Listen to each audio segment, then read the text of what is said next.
예, 이제 좀 어떻습니까? 우리가 이사야 선지서를 좀 접해 보니까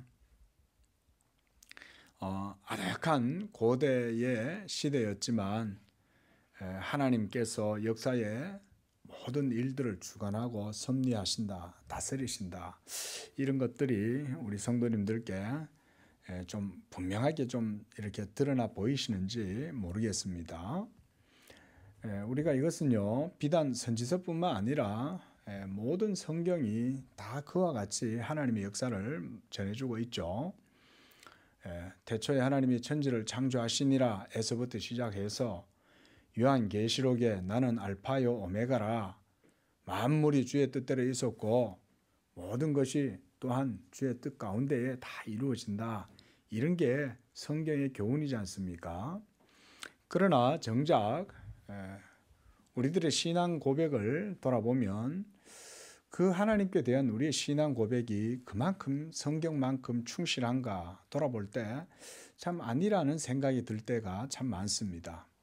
우리는 하나님을 믿는다고 해도 그저 하나님을 마치 어떤 쇼 윈도 안에 가두어 놓고 하나님은 단지 거기에 어떤 형식적으로만 계시는 분 정도로 이렇게 생각하는 경우가 있지는 않는지 모르겠습니다.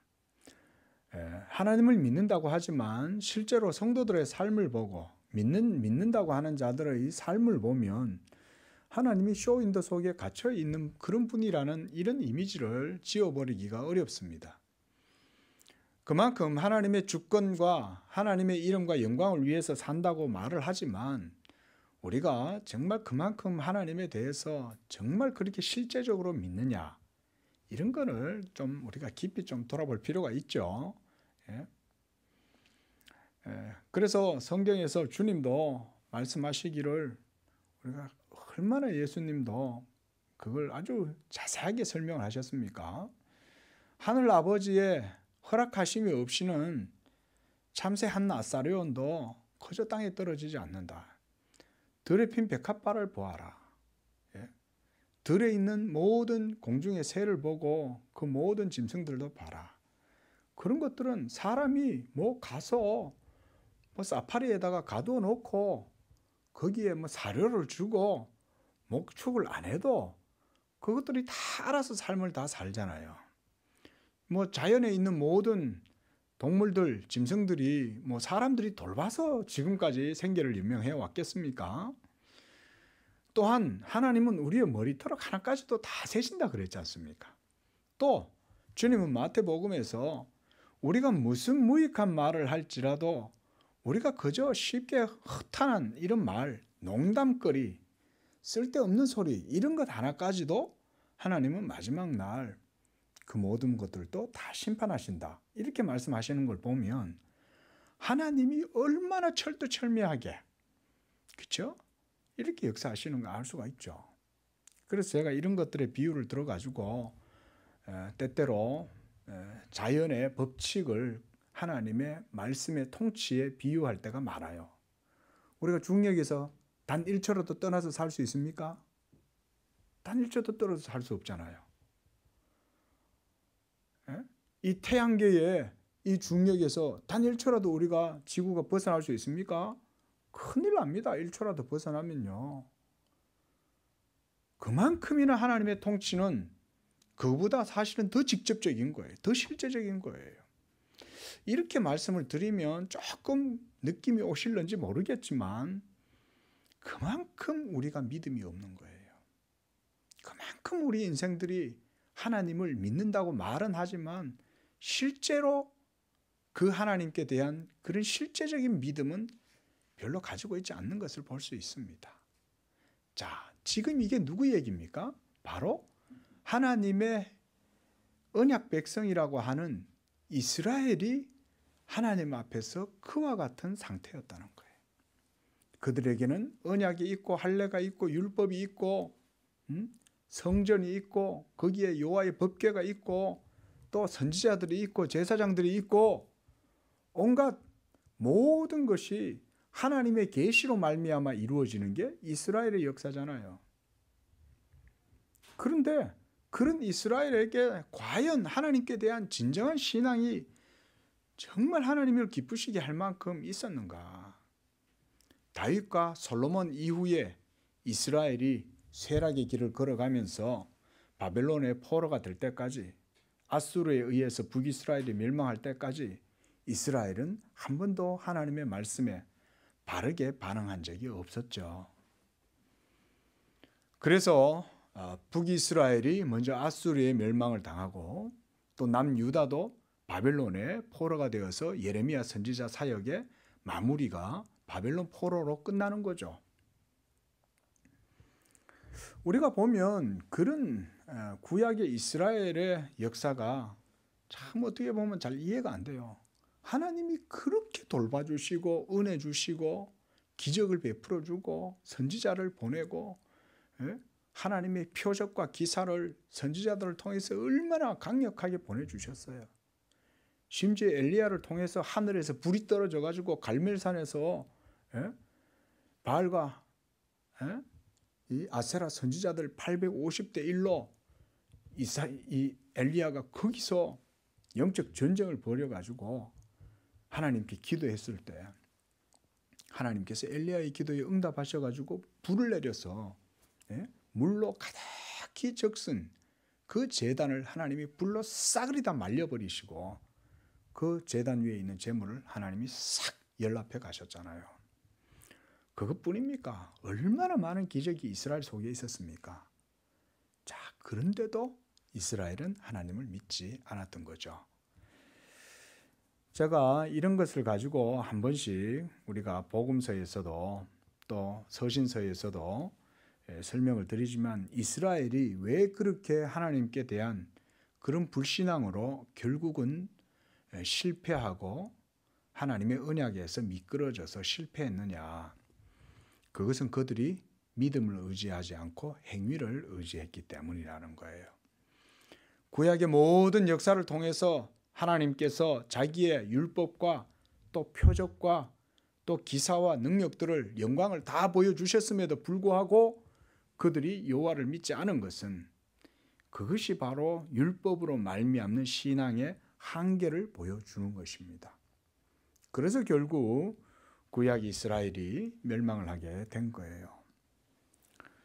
자, 이제 1절 말씀을 한번 보시기 바랍니다. 이제 시대적 배경은 아수르의 사르곤 왕이 다르탄, 이 다르단이라고 이렇게 한글 음력을 해놨습니다. 다르단, 이 군대 장관이란 말이에요. 이 다르탄을 아스도스로 보내서 그가 와서 아스돗을 쳐서 취하던 해에 하나님께서 이사야에게 예언을 해주셨다는 것입니다. 그러니까 지금 세계의 전세와 패권이 누구를 통해서 지금 이루어지고 있는 거예요? 아수르를 통해서 지금 이루어지고 있는 거죠. 마치 제가 그래서 우리가 조금 여러분들이 이해하기 쉽도록 우리가 중국의 왕이 장관이 우리나라에 와가지고 뭐 이렇게 하고 또 저 미국의 국방부 장관이 뭐 우리나라에 와서 어떻게 하고 이런 어떤 군사적이고 정치적인 이런 관계가 오늘날에도 여전히 있지 않습니까? 당시에도 마찬가지였어요. 이 다르탄이라는 이 군대 장관이 이제 이 아수르 왕 사르곤의 보냄을 받아갖고 이 블레셋 땅인 이 아스돗을 공격한 거예요. 아스돗은 원래 아수르를 섬기기로 되어 있었지만 반역을 일으킨 거예요. 그래서 아스돗이나 그 주변에 있는 여러 성읍들이 함께 모의를 해가지고 반란을 일으킨 거예요. 그래서 우리 저 아수르한테 더 이상 곡물도 보내지 말고 조금 보내지 말자. 우리끼리 힘을 합쳐서 아수르와 싸우자. 이러고 있는 상황에 이제 이스라엘도 유다도 거기에 가담을 하게 된 거예요. 왜냐하면 다 서로 붙어 있으니까. 자, 이렇게 지금 정치적으로 굉장히 이제 전세가 막 이렇게 일어나고 있는 그런 전쟁의 분위기가 일어나고 있을 때에 하나님께서 이사야에게 미리 3년 전에 벌써 이 예언을 하신 거예요. 그래서 오늘 이 말씀을 보면 3절 하반절에 보면 애굽과 구스에 대하여 징조와 예표가 되었느니라 라고 이렇게 말씀하죠. 벌써 3년 전에 이것을 하나님이 이사야에게 보여주시면서 애굽과 구스까지도 다 망하게 될 거다 라고 이렇게 말해요. 주전 713년 이렇게 블레셋의 아스돗이 아수르를 대적하고 있고, 그리고 유다도 여기에 함께 동참하도록 요구를 받을 때, 그리고 애굽인들이 이 아스돗의 이 연합군들에게 원조를 해줄 것에 대해서도 약속을 한 상태였어요. 그러니까 인간적으로 봤을 때는 잘하면 저 꼬라지 보기 싫은 이 아수르의 통치, 지배에서 벗어날 수 있게 되는 거예요. 네? 왜냐하면 애굽까지, 이집트까지도 이 전쟁에 지금 원조해 주겠다라고 지금 약속을 한 상태니까. 그러니까 우리가 인간적인 판단으로 보면 아수르는 자칫하면 망할 수도 있는 그런 상황이 된 거죠. 그런데 바로 이런 것에서 우리가 봐야 될 게 뭐냐면 역사의 주관자는 하나님이시라는 거예요. 인간들이 아무리 모여서 전략을 짜고 온갖 많은 무기들을 끌어모으고 많은 군사들을 모은다 할지라도 전쟁의 승패는 하나님께 달려 있다는 것을 우리가 기억을 해야 됩니다. 그런 상황에서 이사야 선지자가 유다의 왕 히스기야를 향하여 예언을 하는 거예요. 애굽을 신뢰하지 말라. 하나님이 분명히 저 아수르를 통해서 이 고대 근동, 팔레스타인의 그 모든 근동에 있는 나라들을 하나님께서 모두 다 심판하시려고 하신다. 거대한 물결이 흘러내리는데 거기 누가 그거를 막겠어요. 하나님의 뜻이 이 아수르를 통해 가지고 그 주변에 있는 모든 나라들을 다 심판할 것에 대해서 이미 작정되었으면 그건 반드시 이루어지는 거예요. 지금 인간들이 판단해 봤을 때 지금 우리에게는 뒤에 미국이 있고 우리 뒤에는 또 우리의 원조하는 우리들과 모두 이게 군사적으로 전략적인 동맹을 맺고 있는 그런 나라들이 있고, 이렇다 해도 그것이 하나님의 섭리와 뜻을 거스를 수는 없다는 거죠. 그리고 이 아스돗이라고 하는 이 지역은 지중해 해변에 있는 나라입니다.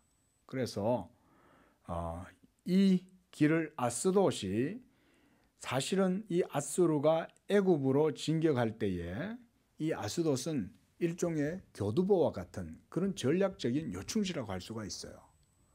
그 애굽으로 진격할 때 이 아스돗이 무너지면 애굽은 사실상 길이 뚫린 거나 마찬가지인 거예요. 그런 상황이었기 때문에 바로 사르곤 왕이 이 타르탄을 보내가지고 그 일을 공격하게 하는 거예요. 그리고 타르탄뿐만 아니라 또 랍사게나 다른 군대 장관을 이 세 군대를 세 진으로 형성해가지고 당시에 이스라엘 주변에 있는 나라들을 다 공격을 한 거예요. 그러니까 아수르라고 그러면 당시에는 막 벌벌벌 떠는 거예요. 자, 이럴 때에 하나님이 이스라엘 유다를 향해서 선지자를 보내서 위로와 함께 경고의 말씀을 보내는 거예요. 무엇이었을까요? 너희는 그런 세상 나라를 의지하지 말라는 거죠. 이미 하나님께서 아수르를 사용해서 몽둥이로 사용하고 하나님의 진노의 도구로 사용하시기로 하셨으니까 너희들은 하나님을 의지해야지 그런 애굽이나 구스나 그런 아스돗이나 주변에 있는 뭐 다른 나라들하고 해가지고 인간의 능력으로 뭘 해보려고 그런 생각하지 말라는 거예요. 그래서 당시 유다는 이방 민족의 도움을 받을 수 없을 정도로 굉장히 황급한 상태가 된 거예요. 우리도 가끔 가다 보면 그런 일 당하지 않습니까? 일본이 우리나라 그 뭐죠?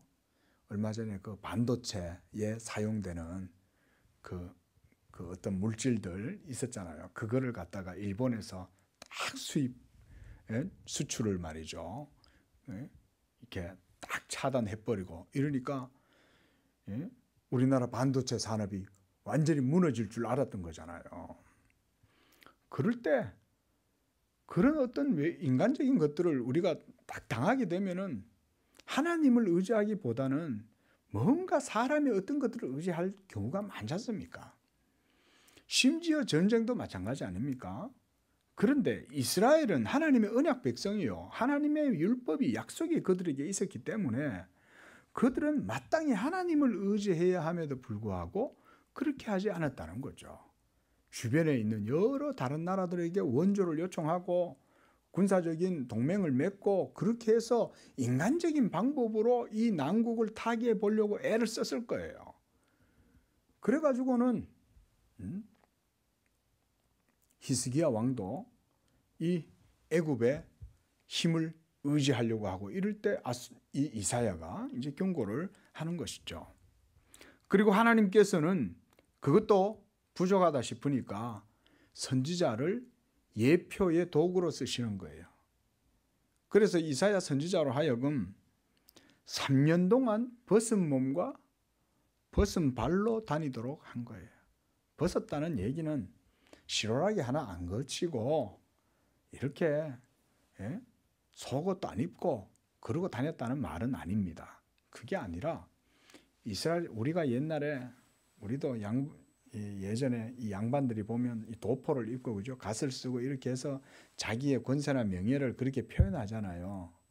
그런데 이 선지자가 특히 이사야 같은 경우는 왕족이기도 하고 양반인데 그런 거가 이 메리아스 입고 트렁크 팬티 입고 그러고 다닌다고 하면 생각해 보세요. 더군다나 신발도 신지 않고 이것은 수치를 얘기하는 거죠. 그렇죠? 사람들로서는 이해를 할 수가 없는 행동이죠. 아니 저 이사야 선지자가 드디어 정신이 나갔나? 왜 저러지? 그럴 거 아니에요. 아이고 창피해라. 맨날 저렇게 트렁크 팬티만 입고 런닝 입고 때는 깨째째하게 묻었을 것이고 그죠? 신발은 얼마나 신발을 안 신었으니까 맨발로 다니니까 얼마나 사람이 광인같이 그렇게 보였을 거 아니겠어요? 그런데 바로 그런 선지자를 하나님이 예정으로 쓰시는 거예요. 그렇게 해가지고 애굽과 구스가 그와 같은 모습으로 아수르의 포로가 될 것을 하나님이 보여주시는 거예요.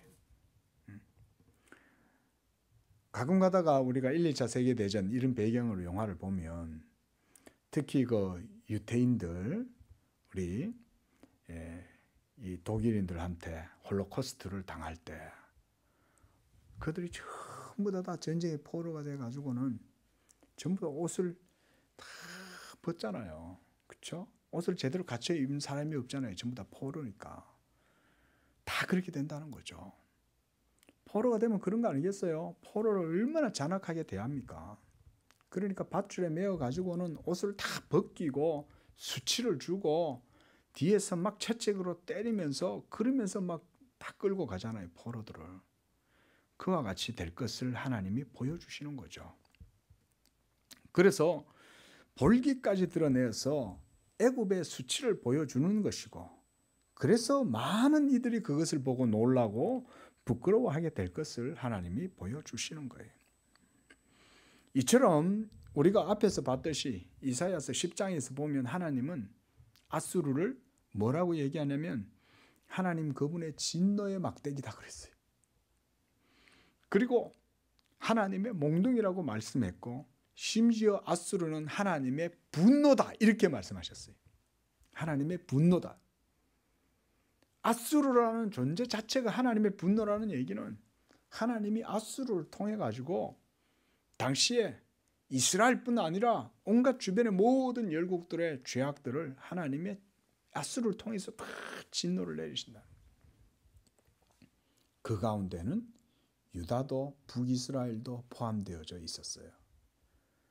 만약에 유다 그리고 북이스라엘 즉 하나님의 이스라엘 백성들이 온전히 여호와를 경외하고 여호와를 신뢰함으로 그를 의지함으로 믿음으로 하나님을 섬기고 나아갔다면 하나님은 그런 상황 가운데에서도 이스라엘을 굳게 지켜주셨을 거예요.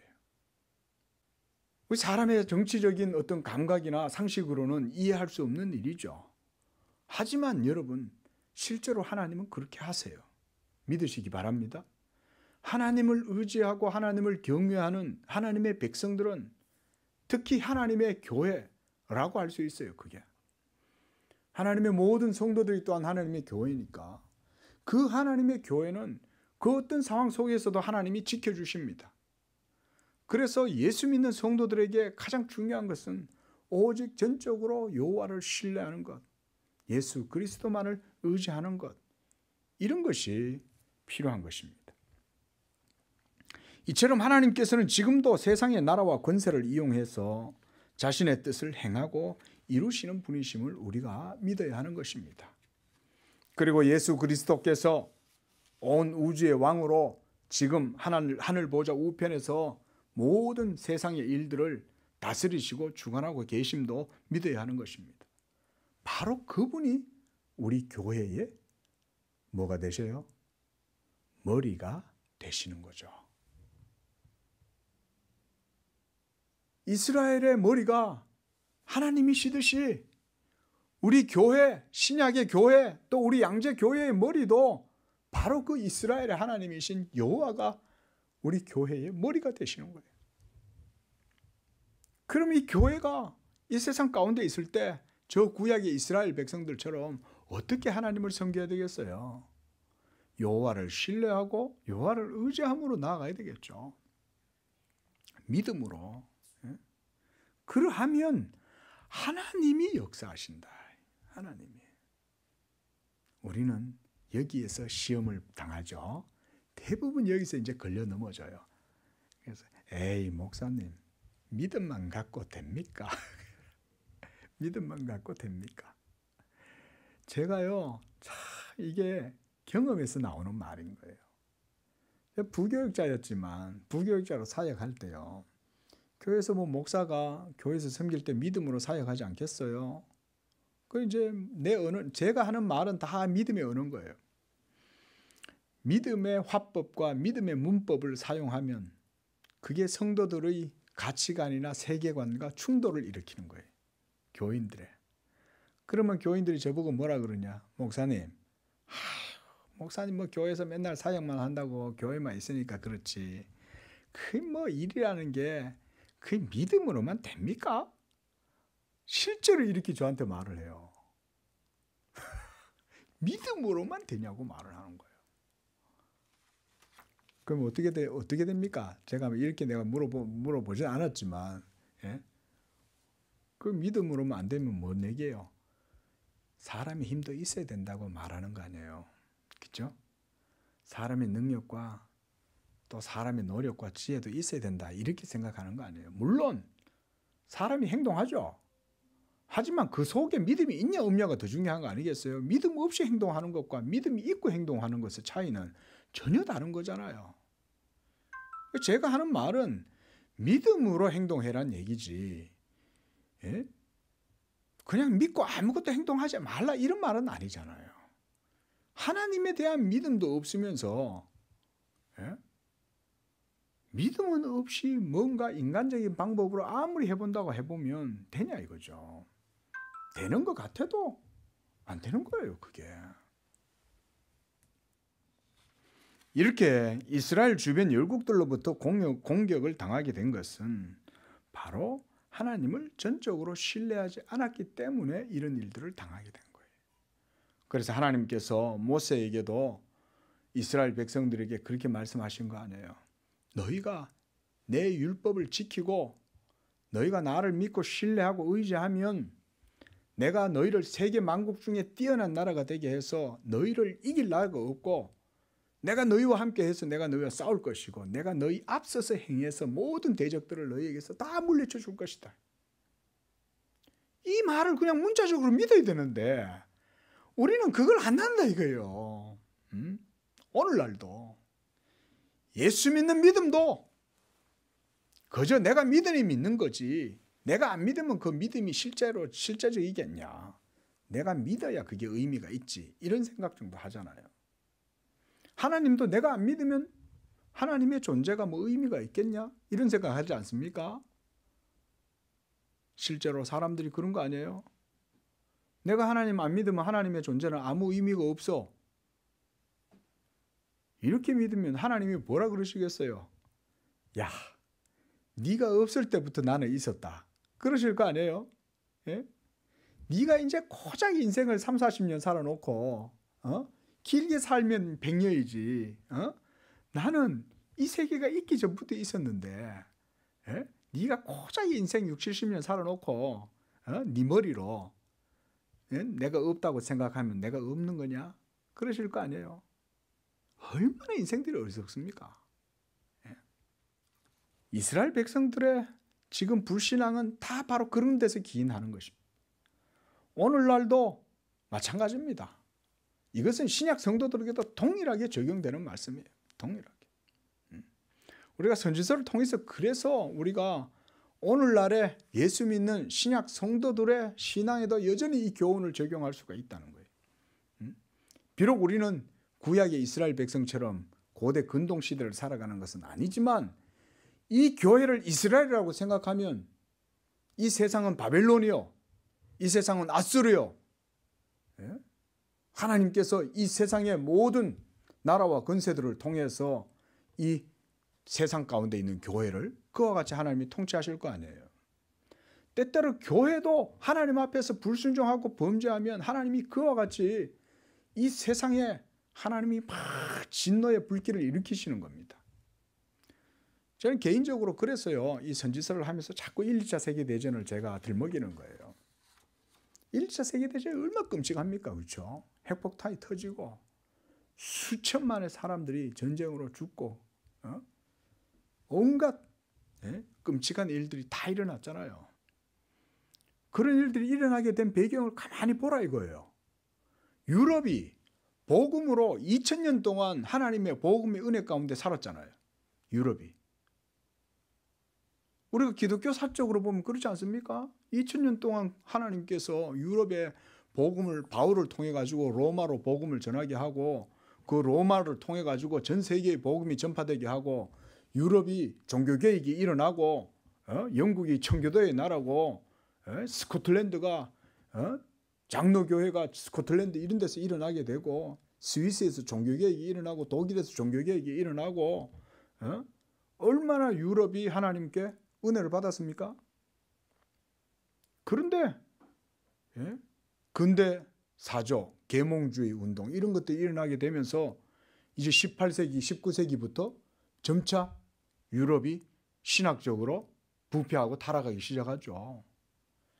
겨우 종교개혁으로 교회가 온전히 세워지는가 했더니 또 조금 지나가지고 얼마 지나지도 않아서 종교개혁의 모든 신앙의 교훈은 다 까먹어버리고 자유주의 신학이 맹위를 떨치면서 성경 속에 있는 기적은 하나도 못 믿을 거예요. 그게 자유주의 신학자들이 주장한 거 아니에요. 홍해가 갈라져? 그런 게 어디 있어? 무슨 뭐 동정녀 마리아에게서 동정녀에게서 무슨 태어나? 뭐 예수가 무슨 하나님의 아들이고 부활을 했어? 전부 다 부인한 거 아니에요. 독일 신학이 그런 거예요. 독일 신학이요. 자유주의 신학의 원조가 독일이에요. 독일. 니체라든가 이런 괴물 같은 철학자들이 나오면서 기독교를 증오하고 말이죠. 이러면서 히틀러 같은 괴물이 독일에서 나오잖아요. 독일의 철학 사상도 마찬가지입니다. 뭐 헤겔이든 그 외에 여러 유명한 철학자들이 유럽에 얼마나 많습니까? 그들의 사상들을 보면요, 아주 날카롭습니다. 대단합니다. 그런데 목사가 볼 때는 결국 거기에는요, 하나님이 없어요. 신학도 하나님이 없어요. 신학도. 죽은 신학이에요. 그 속에 하나님 하나도 없어요. 그런 신학을 붙들고 있으니까 유럽의 교회가 다 망하는 거죠. 저는 그래서 하나님께서 제 개인적으로는 그렇게 해석을 합니다. 하나님께서 그런 유럽에 하나님께서 진노의 불을 보내셨다. 히틀러 같이 미친 인간을 하나 세워가지고 막 전쟁의 광기가 온 유럽을 다 물들게 해가지고 독일이 저 영국까지 공격하고 파리까지 내려가가지고 점령하잖아요. 전 유럽이 그냥 다 그냥 독일의 마수에 그냥 사로잡혀가지고 그런 거 아니에요. 그 가운데 또 유대인들이 엄청나게 또 고통당하고 이런 것들 보세요. 이게 다 하나님의 섭리요 역사입니다. 그 오늘날도 마찬가지인 거예요. 그런 가운데에 여러분 보십시오. 이 한국 땅에 하나님이 복음의 등불을 밝혀가지고 놀랍게도 이곳에서 하나님의 교회가 세워지게 하신 거 아니에요? 놀랍지 않습니까? 청교도를 한국에 선교사를 보냈던 저 영국 토마스 선교사가 대동강에 와서 순교를 당했단 말이에요. 박충건 이 목 베는 사람 망나니 박충건이한테 목베임을 당하면서도 영국에서 보낸 토마스 선교사가 성경을 그의 손에 쥐어주잖아요. 그 젊은 사람이 와가지고는 선교사가 그냥 대동강 강변에서 그냥 목 베어 죽은 거예요. 복음도 한 번도 전해보지도 못하고. 근데 그냥 성경을 그냥 자기 목을 베는 그 박충거이가 이 말이야 이 양코제이가 막 죽으면서까지 계속 이걸 갖다가 들이미니까 당시에는 이제 이 서구의 이 기독교를 받아들이면 큰일 나니까 이걸 몰래 감추고 온 거예요. 집에. 이 박충건 씨가 자기가 죽인 선교사의 그 갖고 온 책을 몰래 넣어가 와가지고는 그걸 보고 예수를 믿은 거예요. 박충건. 그뿐입니까? 1902년, 1907년 원산과 그리고 평양에 막 하나님의 놀라운 성령의 역사가 이 조선 땅에 막 일어나기 시작한 거잖아요. 그게 이 한반도의 역사인 거예요. 우리가 지금 벌써 이제 1세기가 지났죠. 1902년, 1907년이었으니까. 지금 이제 2021년이잖아요. 이 1세기가 지났을 때 하나님께서 이 땅에 주신 복음의 은혜와 교훈을 우리도 잊어버리면 오늘 이 이스라엘같이 유다와 같이 동일하게 하나님께서 또한 어떤 괴물을 또 세우실지 모르는 거예요. 너희가 내 말을 버리고 내 복음을 저버리고 이 복음의 증거를 벗어나서 헛되게 세상을 쫓고 하면 내가 너희를 또한 그 가운데 괴물 같은 거 하나 보내는 거예요. 지금 저 북한이 지금 위에서 딱 칼을 갈고 있는 거 아니에요? 저 중국이 옆에서 지금 셋을 벌고 있는 거 아니에요? 그 우리나라 사람들이 이런 얘기를 좀 들어야 돼요. 이게 여러분 뭐 살벌한 얘기 같아도 이게 선지자들이 이런 얘기를 한 거거든요. 선지자들이 이런 얘기를 한 거예요. 선지자들이. 자, 좀 제가 이렇게 우리 시대를 이렇게 여러분들한테 빗대어서 말씀드리는 이유가 우리가 선지서를 멀리 있다고 생각하면 안 되는 거예요. 선지서는 바로 우리들에게도 주시는 동일한 말씀인 거예요. 복음으로 이 나라가 세워지고 그렇게 해가지고 이 나라가 얼마나 기도하면서 지금까지 왔습니까? 그거를 알아야지. 그런 걸 하나도 볼 줄도 모르고 그저 사람이 다 했다고 생각하면 하나님이 좋아하시겠어요? 아무리 말을 해도 못 알아들어요. 아무리 말을 해도. 다 자기네들이 했대. 자기네들이. 다른 나라 보세요. 다른 나라 역사 보면요. 우리나라처럼 그렇게 안 됩니다. 하나님이 성령의 은혜를 주셨으니까 그것 때문에 이 나라가 지금까지 생명의 역동성이 있는 거지. 백두산의 전기를 받아서 그렇게 된 것 같습니까? 이처럼 하나님께서는 선지자들을 통해서 이와 같은 예증을 많이 보여주셨어요. 에스겔 선지자에게도 하나님께서 이런 예표를 보여주셨죠. 너는 좌편으로 누워서 이스라엘 족속의 죄악을 담당하라. 그래서 네가 눕는 날 수대로 내가 그 죄악을 담당할지어다. 또 에스겔서 4장 6절에는 너는 우편으로 이번에 누워서 이번에는 유다 족속의 죄악을 담당하라. 내가 너에게 40일로 정하였나니 하루 1일이 곧 1년이니라. 이렇게 하나님이 에스겔에게도 예정을 보여주신 거예요. 그래서 에스겔 선지자로 하여금 북이스라엘과 남유다의 죄악을 그의 누워있는 날수를 통해 가지고 하나님 보여주신 거죠. 40일 동안 이쪽 오른쪽으로 누워있으면 얼마나 힘들었겠어요, 선지자가. 그러면 오른쪽으로 누워있는 동안에는 왼쪽으로 누워있는 동안에는 계속 저 북이스라엘만 생각할 거 아니에요. 오른쪽으로 누워서 40일 동안 있는 동안에는 계속 이 남유다에 대해서 고민을 할 거 아니에요, 선지자가. 그렇죠? 그리고 그거를 모든 이스라엘 사람들이 볼 거 아니에요. 장로들이 볼 거 아닙니까? 그걸 볼 때 그게 뭐겠어요? 하루가 너희들의 죄악의 1년이라는 거죠. 이 40년 동안 너희가 그걸 당하게 될 거다. 이렇게 하나님이 얼마나 자세하게 보여줍니까? 실제적으로 보여주는 거예요. 실제적으로. 내 말이 장난이 아니고, 내 말이 농담이 아니고, 내 말이 그저 추상적인 관념이 아니라는 거죠. 하나님의 통치와 역사는 실제적이고, 그래서 이것이 너희들에게 예증이 될 것이다. 4절에 이와 같이 애굽의 포로와 구스에 사로잡힌 자가 아수르 왕에게 끌려갈 때에 젊은 자나 늙은 자가 다 벗은 몸과 벗은 발로 볼기까지 드러내어 애굽의 수치를 보이리라. 그들이 바라던 구스와 자랑하던 애굽으로 말미암아 그들이 놀라고 두려워할 것이라.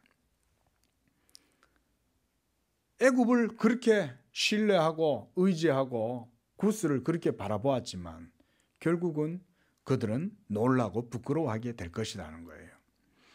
6절에 그 나라의 이 해변 주민이 말하기를 우리가 믿던 나라, 우리가 아수르 왕에게서 벗어나고자 그렇게 바라고 달려가서 도움을 구하던 애굽 나라 구스가 이같이 되었은즉 우리가 어찌 능히 피하리요. 아수르는 하나님의 섭리를 이루는 도구인 거예요. 하나님의 거대한 경륜과 섭리가 역사할 때는 그 앞에서 아무도 그거를 한거하거나 벗어날 자가 없죠. 이스라엘이 이걸 믿었어야 되지 않겠어요? 히스기야 왕이 이걸 믿어야 되잖아요. 그래도 히스기야 왕은 선지자 이사야의 이 교훈과 책망을 듣고 마음을 돌이켜서 하나님을 그래도 나름대로 잘 섬겼어요. 그래서 남유다는 북이스라엘보다 그래도 100년은 오랫동안 버텼어요. 하나님이 그 가운데 은혜를 주셨기 때문에 그런 거예요. 그 날수대로 하나님이 지켜주신 거 아니에요? 북이스라엘은 계속 하나님을 믿지 않고 우상 숭배하고 범죄하고 타락하고 그러니까 그들은 그것 때문에 멸망했지만 남유다는 그래도 좋은 왕들이 있었잖아요. 그러니까 그들의 선한 대로 하나님이 그 날수대로 그들을 지켜주신 거라고 볼 수 있는 거죠. 실제로 이렇게 이 아스돗의 이 야만이라고 하는 왕은 애굽으로 이 이제 성이 함락될 때 애굽으로 도망을 칩니다. 그래서 나중에 이 애굽의 왕 사바카가 아수르에게 이 야만이를 내줍니다. 아, 데려가. 믿었던 이 애굽이 결국은 배신을 때린 거죠. 그리고 결국 나중에 애굽하고 구스도 아수르의 포로가 되고 멸망을 하게 됩니다. 자, 오늘 이렇게 짧은 구절이었지만은 이렇게 하나님께서 아수르를 통해서 애굽에 또 아스돗에 또 유다에 이런 교훈의 말씀들을 주시는 겁니다. 그리고 이것은 우리에게도 동일하게 주어지는 말씀이다. 우리가 하나님을 믿을 때 확실히 믿읍시다. 하나님을 믿을 때 전적으로 믿어야지. 내 방법도 어느 정도 사용하고 하나님도 적당하게 내가 기회 있을 때 하나님 불러내고 우리는 이러잖아요. 예? 눈에 보이는 방법 다 써보고 난 다음에 안 되면 그때 내가 하나님 요청해 볼게요. 하나님 그런 분이냐 이거예요. 예? 하나님은 전적으로 그를 신뢰하고 그의 말씀을 믿고 의지하고 그러고 나아가는 것을 하나님이 기뻐하시는 거죠. 그러할 때 하나님께서 그가 개인이든 그가 한 나라이든 한 사회이든 은혜 베풀어 주시는 줄로 믿습니다. 우리나라도 우리 한국 교회도 그런 신앙으로 하나님을 섬겨야 되는 것입니다. 기도하겠습니다. 자비하신 아버지 하나님, 이 시간 하나님의 주권과 하나님의 통치와 역사, 섭리를 우리가 믿습니다.